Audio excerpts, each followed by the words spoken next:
หอกน้ำบ่ท่านได้เดี๋ยวเนาะ ข่าวก้าวขึ้น คือได้ครับย่อเลยจะตามเด้อเออ ถามมาหลอดขึ้นจะได้ขึ้นแล้ว รอดขึ้นไหนแล้ววันนี้ นั่งขันได้ ตั้งอย่างสมัยมา วันนะครับ แล้วแล้วก็รอ เจ็บ ไม่ ขา ใส่ แล้ว ใส่ฮะ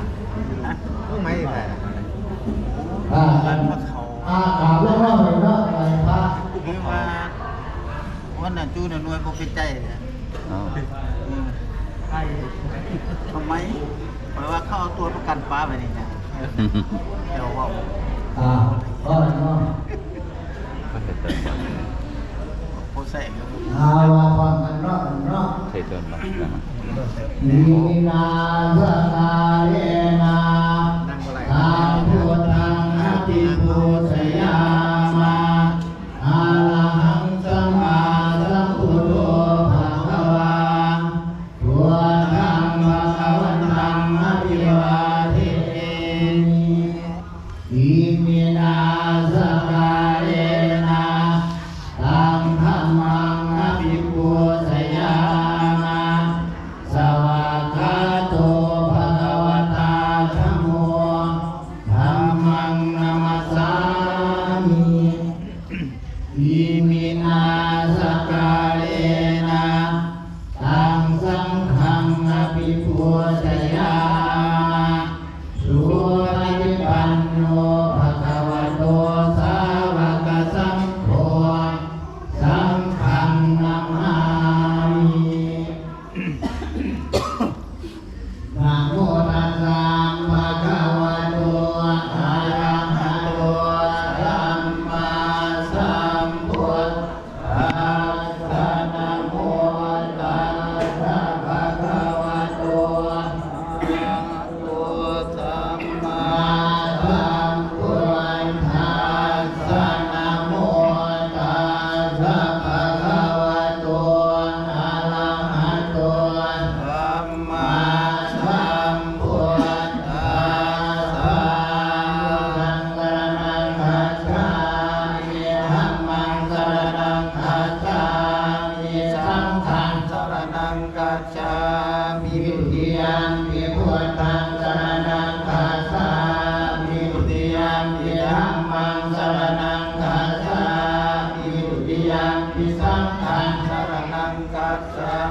มินันติยังปิพุทธังสรณังคัจฉา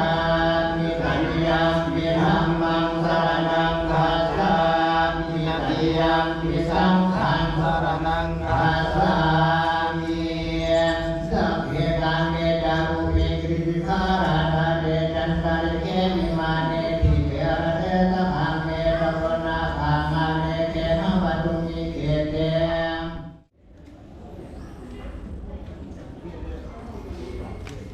เขามาอะไรเดี๋ยวเรา โอ้ยผมกูวางไปทั้งยา ต้องมาเป็นเด็กสัตว์มาวัดน้อยกันมาเป็นตัววัดกันขัดเลยรวมนะจะมาไปซอยเราเปลี่ยนตลาดก็ถนน โดยซอยยังอยู่ไหน ก็ถูกหมอมันทำเนี่ย ก็ ก็ อาทิตย์ก่อนเนาะวันนี้ บอ เนาะ กเราเด้อก็จะซอยละเขาบอกอยากเห็นอย่างเด้อ อิมานิ นี่ มายังพันเต นี่ อัฏฐาปริคารานิวลานิสัพพะลุขานิอาทุภาสาทัง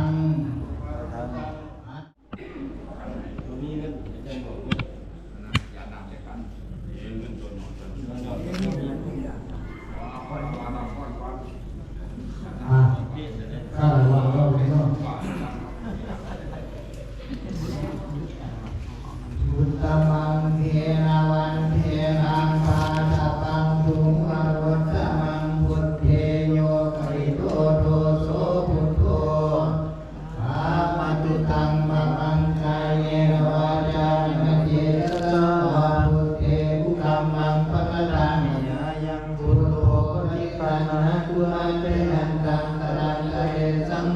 ตุมาพุเท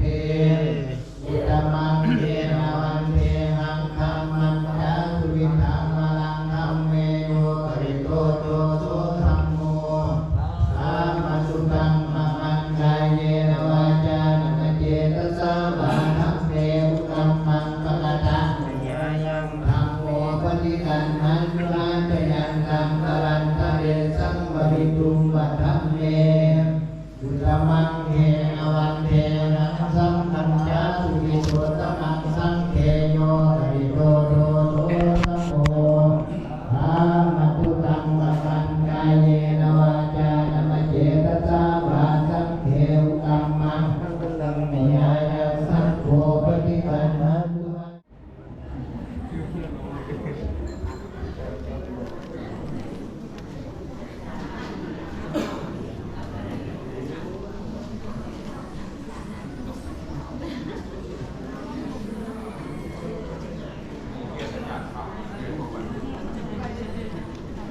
เบิ่งข้างนะครับ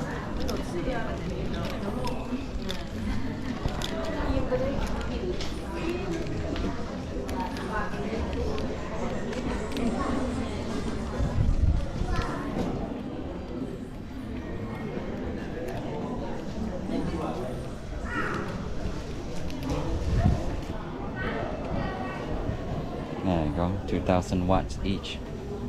2,000 วัตต์นะเปิดพับแบบแต่ว่ายัง เอาฝากไก่เขาย่างหัวดอง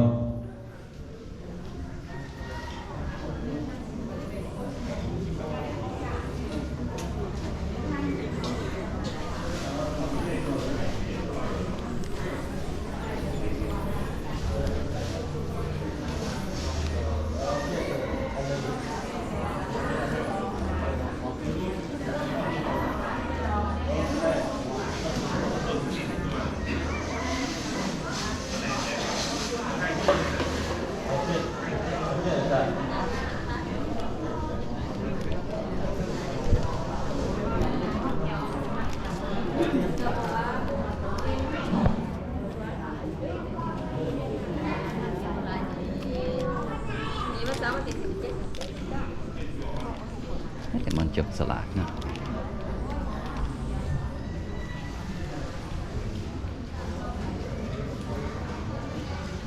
นี่จะมา30นะ27 โอกาสต่อไปขอรับธรรมสการปัจจัยในสีรัศมีสวัสดิการบริการภูมิเนาะเราได้รับการประวัติจากเจ้าภาพศิลาสิวรรณพัฒน์เนาะ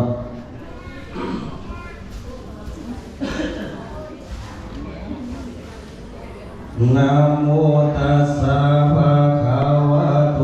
อะระหะโตสัมมาสัมพุทธัสสะนะโมตัสสะภะคะวะโตอะระหะโตสัมมาสัมพุทธัสสะนะโมตัสสะภะคะวะโตอะระหะโตสัมมาสัมพุทธัสสะโยนันตุพุนโตยิเทวะสัมมากัตตาตุลาเทพนาเจ้าทั้งหลายทูมูถวนผู้ยินพุ่มยุ่งพิบาลและนาโคตมนุษย์สาคันธาภาลคาเทวดาตนวิเศษนาเขตแดงดงในพุ่งไผ่กำเพียนในยามนันคุ้มค่าในสลาหวังเขตในนิเวศใจหวังบุญบังแต่เขาบอกให้นั่งบุญต่อเติมเพื่อภายหนาดังนั้นสาวพี่น้องบ้านกายหงจึงได้แต่งภาควันไปตาเพื่อไว้น้องใส่ขอแสดงความดีใจปีตีและซุ้มสื่อขอให้ท่านเจ้าภาพจงศรัทธาจงได้อานิสงส์ล้นเหลือหลายความหวังกายเกินขาดนักบาทอยู่หวังสวรรค์มือนี้มีพระวันนาปีทองดอกไม้กองสอดใส่ใบสีโอกันดีงานยิ่งไล่กันยิ่งก็ร้อนนาสวรรค์เรืออนาถเสียนไฟพาดเลี้ยล่ำถือตอกตามศิลปกรรมละลืมละเข้า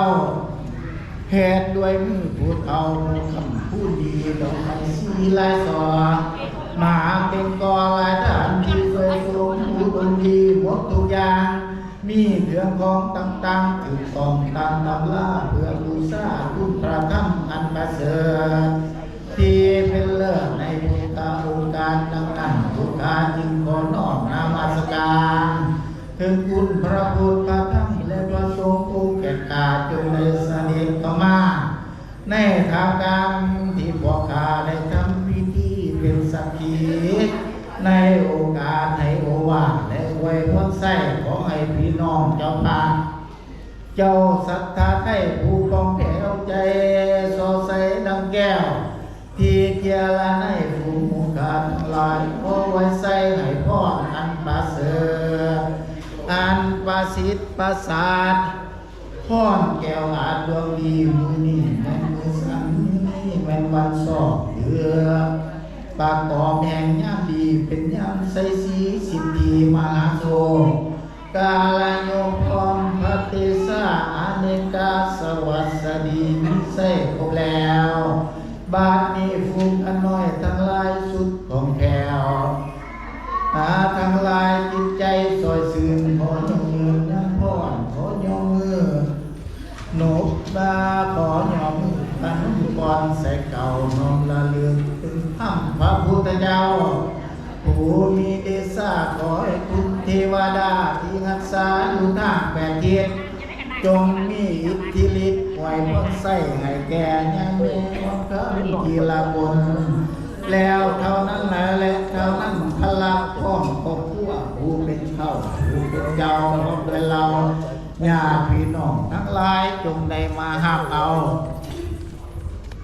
พาพุทธพรดวงวิเศษขอให้ทานเจ้าศรัทธาจงทรงเจตแม่งมนุหมายสัพพะอุปัตตะลายทางลายส่วนทุกสิ่งอย่าได้มากกว่าคิงและเห็นใจและเห็นใจขอให้ท่านจงมีไสสนะอันลำเลิศด้วยอำนาจพรประเสริฐสามประการคือว่าคุณพระสัมภยุตตญาณตนผ่านแถวทั้งคุณแก้วแห่งดวงธรรมคุณพระสังฆรัตนานัมหุมหอเป็นเยี่ยงเกี่ยวและพอหลายประการต่างบนพันเทวาแวดล้อมขอให้ทางเจ้าศรัทธาจงประสิทธิ์ประสาท